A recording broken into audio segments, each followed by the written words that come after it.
Assalamualaikum, walaupun tanpa bread improver, hasil donat kentang ini super lembut dan empuk banget. Satu resep jadi 3 kotak, bisa dijual mulai dari 30 ribuan. Nah, yang penasaran, langsung aja yuk kita ke resepnya.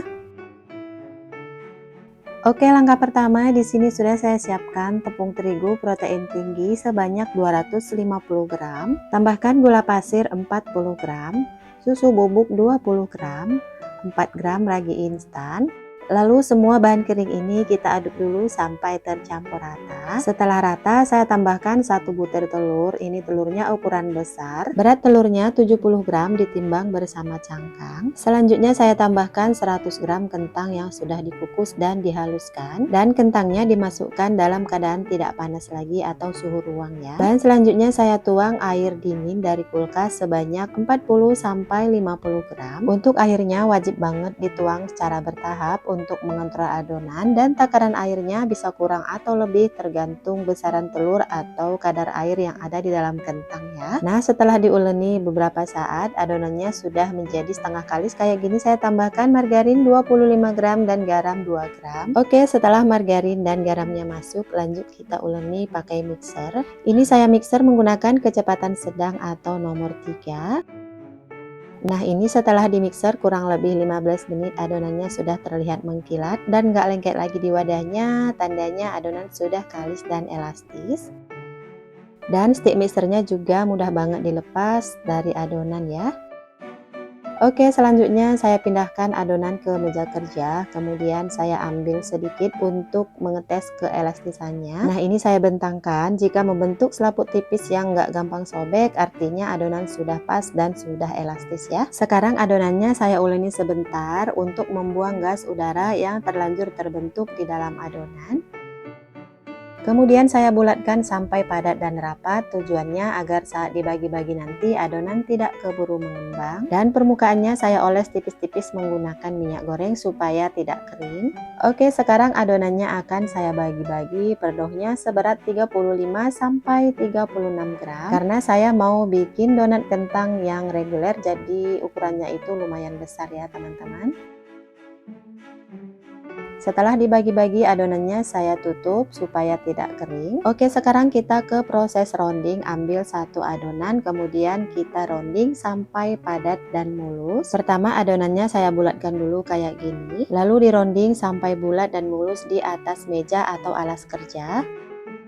Dan untuk bagian bawahnya, kalau nggak rapat, kita cubit-cubit kayak gini supaya merekat dengan sempurna. Tujuannya agar saat digoreng nanti adonan tidak bocor ya. Lalu dironding lagi dan hasilnya mulus kayak gini. Selanjutnya susun di dalam box donat secara berurutan. Dan untuk bagian bawah adonannya kita celupkan ke tepung terigu supaya enggak lengket ya. Oke, ini adonannya udah selesai semua saya rounding. Selanjutnya ini saya resting selama 20 menit supaya adonannya lebih rileks. Nah, setelah 20 menit buka penutupnya, lalu taburi menggunakan tepung terigu supaya kelembapan adonan tetap terjaga dan enggak kering. Oke, langkah selanjutnya kita ke proses degassing dan cetak adonan. Langkahnya ambil satu bagian adonan secara berurutan. Mulai dari yang pertama kita rounding, lalu balurkan ke dalam tepung terigu. Lalu letakkan di dalam cetakan kayu dan ditekan-tekan beberapa kali. Beri lubang tengahnya menggunakan pipet atau sedotan dan besarkan lubangnya menggunakan bantuan jari. Selanjutnya susun di atas alas donat. Nah, hasilnya kayak gini ya.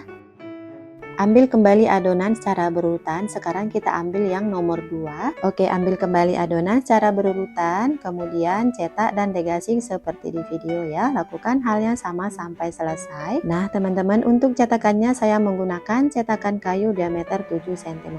Oke, ini udah selesai semua saya cetak dan degassing. Dan ini akan saya propping sampai mengembang 2 kali lipat secara tertutup. Oke, ini setelah saya propping kurang lebih 1,5 jam adonannya sudah mengembang. Saya ambil satu ya, apakah ini sudah siap digoreng atau belum. Saat digoyang-goyangkan adonannya terasa ringan, dan saat ditekan akan kembali ke bentuk semula secara perlahan, artinya adonan sudah cukup proppingnya dan ini siap untuk kita goreng ya. Oh ya teman-teman, untuk lamanya waktu propping itu bervariasi ya. Kalau cuaca atau suhu di tempat produksi lagi panas, waktu proppingnya mungkin bisa lebih cepat, atau sebaliknya Nah, kalau cuaca atau suhu lagi dingin, waktu frothingnya bisa mungkin lebih lama. Nah, teman-teman, 15 menit sebelum waktu berakhirnya frothing, saya sudah memanaskan minyak. Dan kalau minyaknya udah panas, ini kita masukkan aja adonannya secara perlahan-lahan satu persatu. Dan untuk api kompornya saya pakai api sedang cenderung kecil ya. Dan suhu minyak sekitar 155 sampai 160 derajat. Nah, setelah satu sisinya berubah kuning kecoklatan, ini boleh langsung dibalik ya. Dan dalam menggoreng donat cukup sekali balikan aja, jangan terlalu sering dibolak-balik ya, supaya tidak terlalu banyak menyerap minyak. Oke, setelah kedua sisinya berubah kecoklatan, ini udah matang, langsung aja kita angkat dan ditiriskan. Lalu goreng semua donat yang masih antri sampai selesai secara berurutan ya.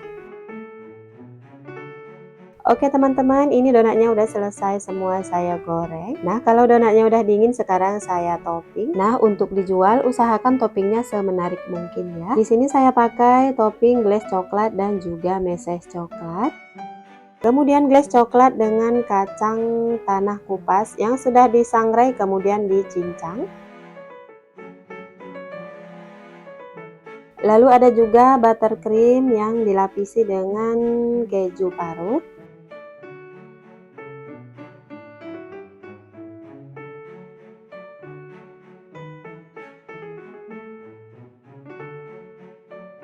Nah, agar tampilannya lebih premium, saya beri plastik OPP kayak gini ya. Ini ada perekatnya. Saya pakai plastik OPP bermotif. Ini ukurannya 13 kali 13, cocok banget untuk donat yang ukuran dohnya itu 35 sampai 36 gram.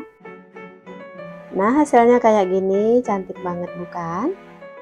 Kemudian dikemas di dalam box. Ini saya pakai boxnya ukuran panjangnya 22 cm, lebar 10 dan tinggi 7 cm. Dan untuk satu box berisi 5 pieces donat kentang. Nah, kayak gini tampilannya teman-teman, cakep bukan? Ini rasa donatnya enak banget, teksturnya super empuk, lembut, dan fluffy, padahal tanpa bread-in flavor ya. Dan ini dimakan satu bakalan gak cukup ya teman-teman, asli ini bikin nagih, enak banget. Oke semua, sekian dulu resep kali ini, semoga bermanfaat dan bisa menginspirasi. Makasih udah nonton, wassalamualaikum.